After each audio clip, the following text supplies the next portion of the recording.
Imagine being a horrendous bigot and also having the reading and writing comprehension of a 12-year-old. So you all may have heard of this, the essay from Oklahoma University.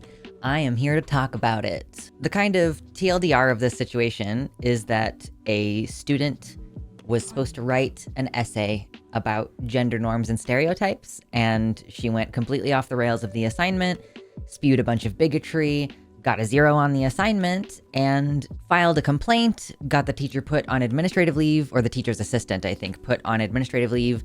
And as far as I know, that's where the situation is right now. I haven't heard of any punitive action being taken against the TA, but so, oh God, here we go. I want to discuss this issue because obviously as a trans person, this affects me, and I care very much about the increased hatefulness. I'm just gonna, I spent a few seconds trying to think of what the word was that I wanted there, but increased hatefulness toward trans people. And it also ties in with this increasing anti-academic view that many people have, and the destruction of our society, broadly speaking. But let's just focus in on this one issue. So college student Samantha Fulnecky is enrolled in OU, and she is taking a psychology class. She is a psychology major and a pre-med who intends to go on to medical school, which, girl, people like this really need to stop pursuing careers where they have power of life and death over other individuals. That's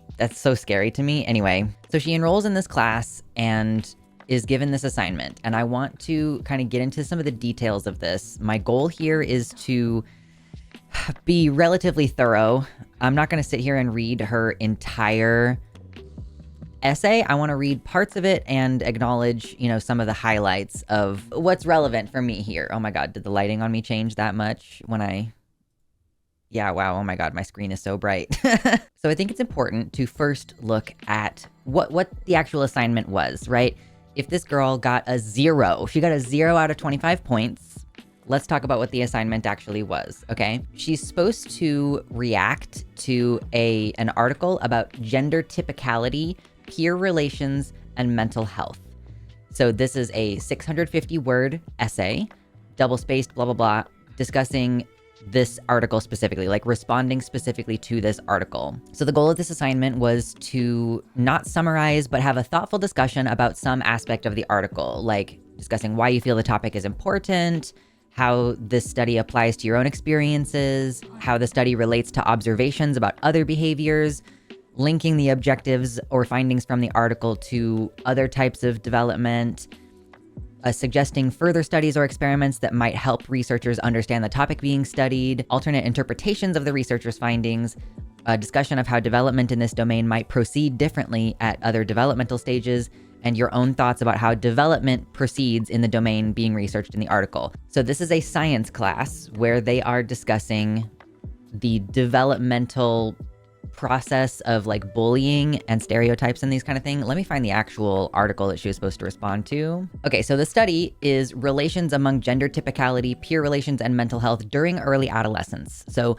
specifically, this is looking at psychology of early adolescence, and it's studying gender typicality and how it's associated with popularity. So like whether you conform to gender stereotypes or not. And it's discussing like being rejected or teased by peers, and how all of these things impact their depressive symptoms, anxiety, self-esteem, and body image. So this is about cis people, like low gender typicality predicted more negative mental health outcomes for boys. So when boys are not able to, be ultimately masculine or whatever, they have poor mental health outcomes. Okay, so this is the topic of the paper, to be clear. This has nothing to do with trans people. And you might be like, well, why are trans people coming up at all? Well, that's a great question. Because this OU student just decided to make this about being trans. Again, this is a psychology class. It's a science class where they're trying to discuss mental health outcomes. I just want you to really let it sink in for a second. This is talking about teen mental health and suicidality in relation to whether they conform to gender in the way that society expects them to, and how teasing and peer bullying can impact their mental health. and with regards to whether they're meeting those standards or not.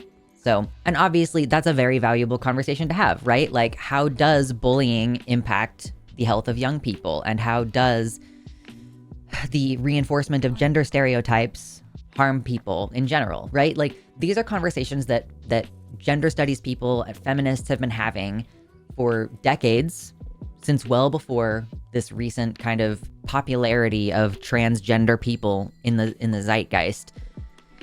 The fact that, like, women are forced to conform to these stereotypes and that men are forced to conform to these stereotypes, and that you will be socially punished if you do not, and how that negatively harms people, right?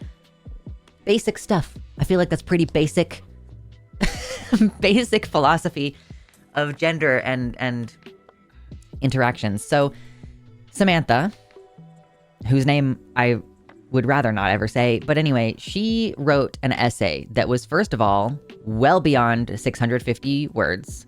That will get you points docked in a college setting. Like, don't write more than what the professor asked you to. Basic things, basic rules that I didn't think we needed to explain to a college student, but maybe that's the state of the public school system these days. I graduated a long time ago, so whatever. I have a lot of problems with this. And the first problem that I have with this is the quality of the writing. Because let me just read to you. I'll put it up on screen, and I'm just going to read to you the first half of the paragraph of this. So here we go. This article was very thought-provoking and caused me to thoroughly evaluate the idea of gender and the role it plays in our society. The article discussed peers using teasing as a way to enforce gender norms. I do not necessarily see this as a problem. Can I just say, that's a horrific thing to say. Like, you're in a psychology class, you want to become a medical student, you want to have power over people, and you do not necessarily see teasing and bullying to get people to conform to gender norms as a problem. Crazy. She continues, God made male and female and made us differently from each other on purpose and for a purpose. And that's the point at which I stopped reading the first time I started reading this essay, because, girl, are you really trying to tell me that this is the quality of your writing as a college student? You're telling me that you're like 19 years old and on purpose and for a purpose is how you're going to lead this paper. I'm mostly offended about this because I do consider myself a halfway decent writer, and that's horrible. She continues, God is very intentional with what he makes, and I believe trying to change that would only do more harm. Gender roles and tendencies should not be considered stereotypes. Women naturally want to do womanly things because God created us with those womanly desires in our hearts. The same goes for men. God created men in the image of his courage and strength, and he created women in the image of his beauty.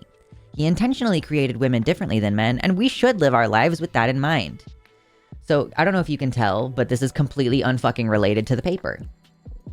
So if you're wondering, why did she get a 0? That all has nothing to do with what the paper is discussing.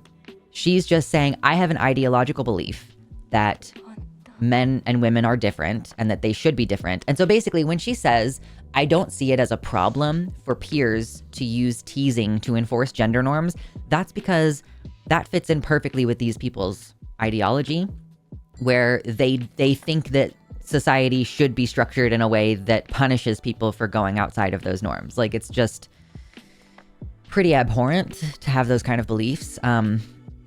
But for an academic paper, right, for an assignment that you were given in school, to just completely, like, and I told you a second ago, I read out, like, here's a bunch of different ways that you could respond to this. There were so many options for how she could have approached this. And she decided to approach this by basically saying, there's no such thing as stereotypes. It's just how men and women naturally behave. But if that's how men and women naturally behave, then why would anyone be using social pressure to get people to conform? Like, why would anyone need to tease anyone about anything if there wasn't like a system that you're having to put effort into reifying? This is why the gender binary is an ideological position that they have to change reality to conform to that belief system. She continues by saying, it's frustrating to me when I read articles like this and discussion posts from my classmates of so many people trying to conform to the same mundane opinion so they do not step on people's toes. I think that is a cowardly and insincere way to live. This is really unclear. What are you talking about? What same mundane opinion? Also, you're a fucking Christian who believes that there is a gender binary that has to be rigidly upheld. That is the most lame shit I've ever heard. So how are you going to say that people who differ from that opinion are mundane? Cute.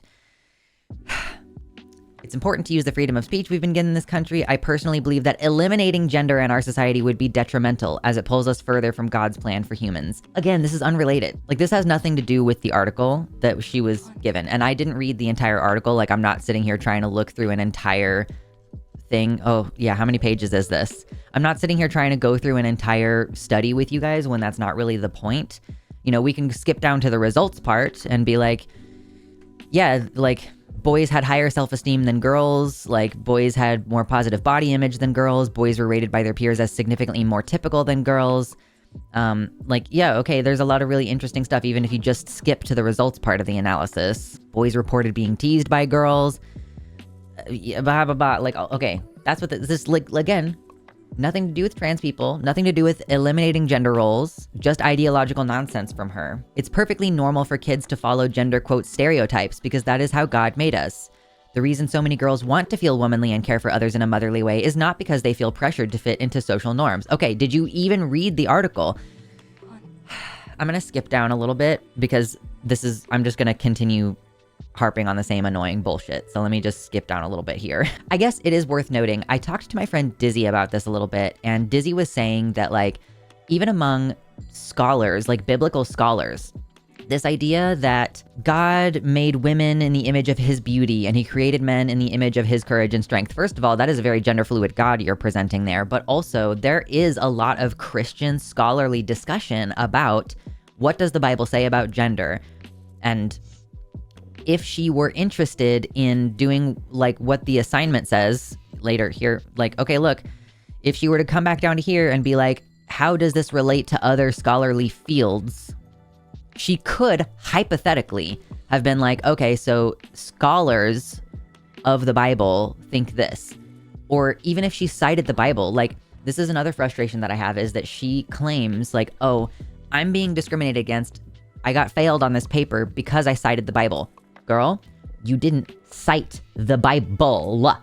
Like, she didn't quote the Bible even. She just vaguely gestures in the direction of the Bible, but this is a science class. And you need to provide citations for things. But also that's like, I don't even know that this is the kind of paper that should have required any citations unless you're like, oh, I read this other article that is a related field to what's being studied here, and here's how they kind of interact with each other or correlate or whatever. There could be something interesting done here with another academic study of gender norms, even through the lens of religion. Like, I think that you could have maybe done that in a way that would have gotten you more than a 0 out of 25 on this paper. And there are style guides for specifically how to cite the Bible in your bibliography. She just didn't do any of that. Okay, she does actually reference the article at least a little bit. That's a frustration that I had, was like, I feel like she's just talking in a way that does not acknowledge the article at all. She just straight up says, I do not think men and women are pressured to be more masculine or feminine. Flying in the face of what this article, it's like, I say article, this is like a write-up of the results of a study. That's what this is. This is a write-up of the results of a study. So it's not like this is making stuff up out of nowhere or imagining things or anything. It's just like, that's what it says, that there are teasing pressures amongst teenagers and adolescents, that they are pressured to be more masculine or feminine. She says, I strongly disagree with the idea from the article that encouraging acceptance of diverse gender expressions could improve students' confidence. Like, okay, again, you're just like, nuh-uh. I see that the science says this, but I'm just going to say nuh-uh. Here we go now. Society pushing the lie that there are multiple genders and everyone should be whatever they want to be is demonic and severely harms American youth. Then she says, I do not want kids to be teased or bullied in school, which again, if you remember, is in direct contradiction to what she says at the top, which is that she does not see a problem with teasing and bullying in this regard. And this would be a situation where you could create a citation like, okay, if you're going to say that the idea that people can be gender fluid or transgress gender norms or be trans or anything is harming youth, that's a perfect opportunity for you to be like, here's a study that shows that this is harmful to people. But these folks don't care about doing science. They get into science classes so that they can undermine the academic studies. Like that's like, I don't see any reason for these people to be enrolling in these classes and engaging in these discussions, except as a form of like, let me infiltrate this so that I can destroy it from the inside. And obviously it's offensive to say that this is demonic. Like, where does your belief in demons fit into this science class where we're studying psychology and bullying? Like, it's just really offensive on its face and also stupid. I know it's not polite, but this is fucking stupid. Okay, thank you. In her closing paragraph, she says, "My prayer for the world, and specifically for American society and youth, is that they would not believe the lies being spread from Satan that make them believe they are better off as another gender than what God made them. I pray that they feel God's love and acceptance as who he originally created them to be." So yeah, just a bunch of insane shit about Satan and demons in your psychology paper. So she got a 0. And it so happens that the teacher's assistant who was grading this paper is trans. So it is hard for me to believe that this was not done also with some kind of intention to get that TA in trouble. The TA did get placed on administrative leave, although they also, I don't know any of the identifying information about the teacher, and I'm not going to publish that information anyway because I'm not going to try to subject them to more harassment. So I'm using they, them pronouns because I don't know anything about the individual. But they had sent the paper to another professor to grade it, to be like, you know, I don't know if maybe there's a little bit of a bias that I have. So I'm going to just, you know, here's what the assignment was. Can someone else please grade it? And that person also gave this paper a 0 out of 25 points. We also have some of the instructor's comments that we can look through. So she was given specific reasons for why she was deducted points on this assignment. She is told, "Please note that I am not deducting points because you have certain beliefs, but I am instead deducting points for you posting a reaction paper that does not answer the questions for this assignment, contradicts itself, heavily uses personal ideology over empirical evidence in a scientific class, and is at times offensive. While you are entitled to your own personal beliefs, there is an appropriate time or place to implement them in your reflections. I encourage all students to question or challenge the course material with other empirical findings or testable hypotheses, but using your own personal beliefs to argue against the findings of not only this article, but the findings of countless articles across psychology, biology, sociology, etc., is not best practice. You argue that abiding by normative gender roles is beneficial, and it's perfectly fine to believe this, but then say that everyone should act the same, while also saying that people aren't pressured into gendered expectations is all contradictory, especially since your arguments reflect a religious pressure to act in gender stereotypical ways. You can say that strict gender norms don't create gender stereotypes, but that isn't true by definition of what a stereotype is. Please note that acknowledging gender stereotypes does not immediately denote a negative connotation, which is a nuance that this article discusses. Additionally, to call an entire group of people demonic is highly offensive, especially a minoritized population. You are entitled to your own beliefs, but this isn't a vague narrative of society pushes lies, but instead the result of countless years developing psychological and scientific evidence for these claims and directly interacting with the communities involved. You may personally disagree with this, but that doesn't change the fact that every major psychological, medical, pediatric, and psychiatric association in the United States acknowledges that biologically and psychologically, sex and gender is neither binary nor fixed. I implore you apply some more perspective and empathy in your work. If you personally disagree with the findings, then by all means share your criticisms, but make sure to do so in a way that is appropriate and using the method of empirical psychology as aligned with the learning goals in this class." I think there's another image there, but it got broken in the links. That's okay. So she was given a robust breakdown of why she was given the 0. Like, here's why you failed this assignment. It's because you ignored the scientific consensus on the subject. When you differed, you did not provide scientific evidence to the contrary. You represented an ideological perspective, and it's fine for you to disagree, but the way that you brought this disagreement to the table was just like ascientific, right? Pause. This video is brought to you by my patrons at patreon.com/Luxander. Thank you for your support.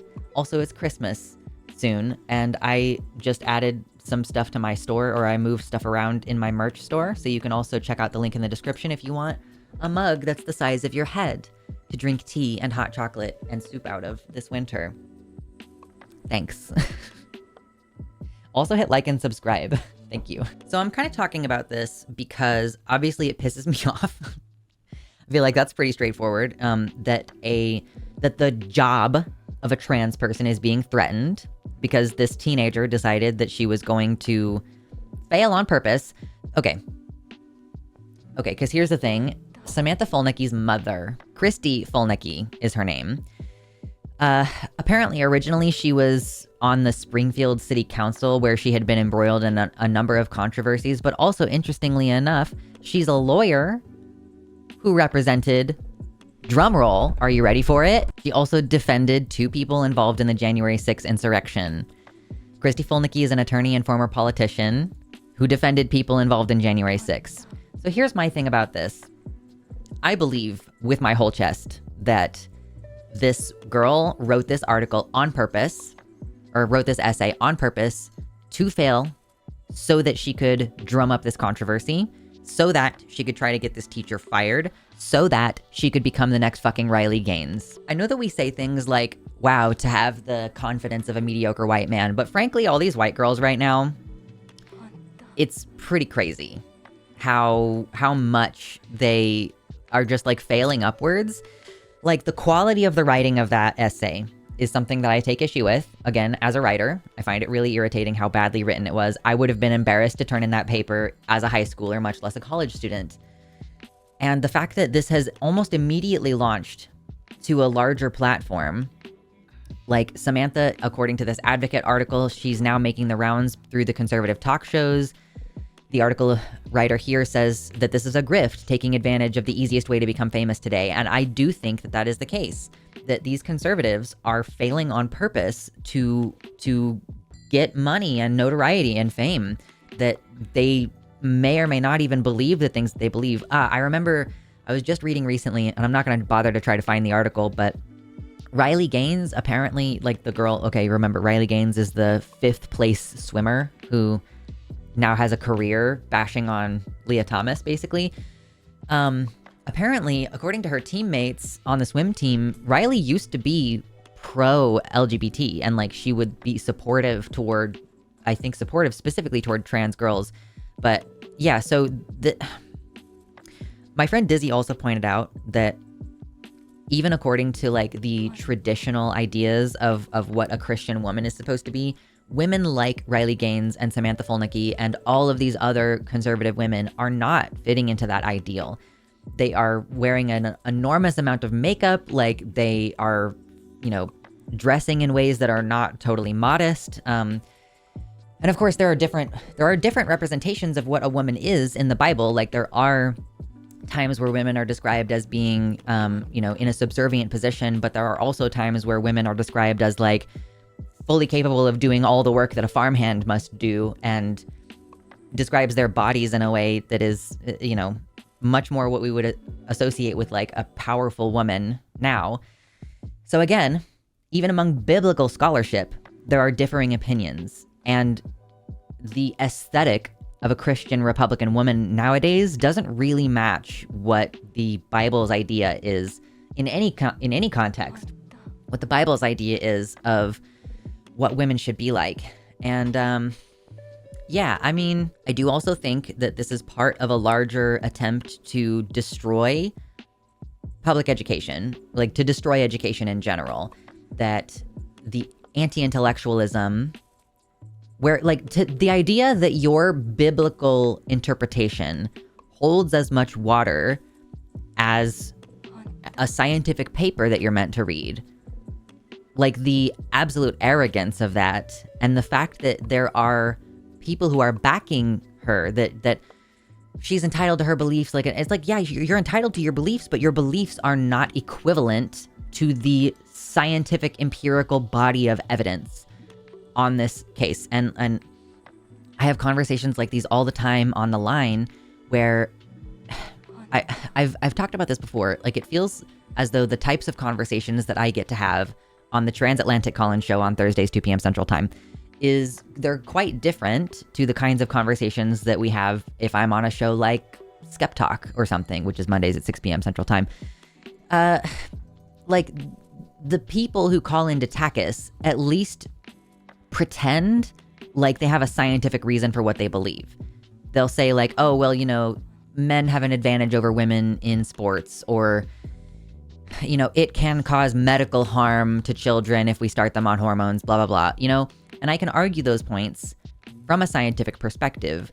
And I think part of the reason why we do sometimes make progress with people, there have been times where someone's been like, oh, I did not know how thorough the process is for making sure that trans kids are only receiving medication if they for sure need it, whatever.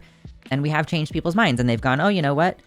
Okay, I think that if all of that work is being done to make sure that the kid needs the medical care, then okay.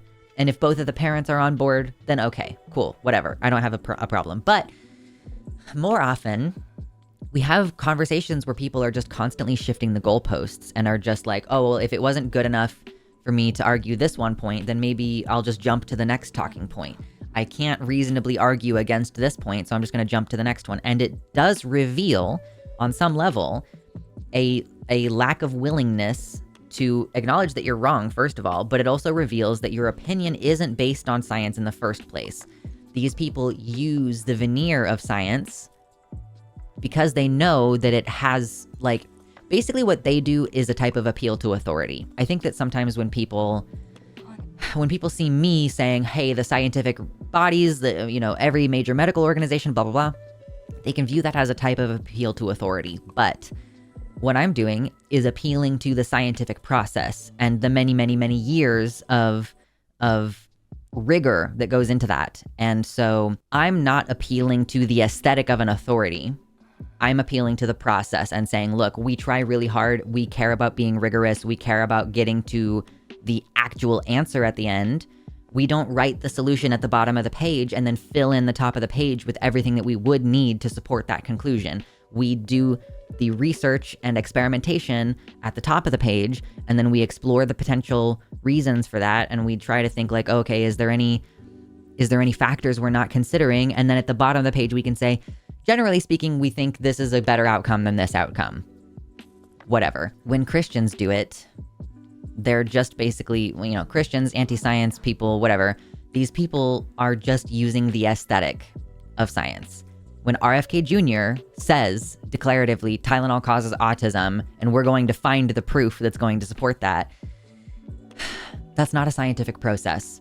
That's you having an ideological position, and you are going to use any justification you can find to support that opinion. And you know that people in general, and maybe that's not even true, that people in general care about scientific rigor, or that they respect the scientific process and the conclusions that it can help us come to. But it at least gives them the appearance of due diligence.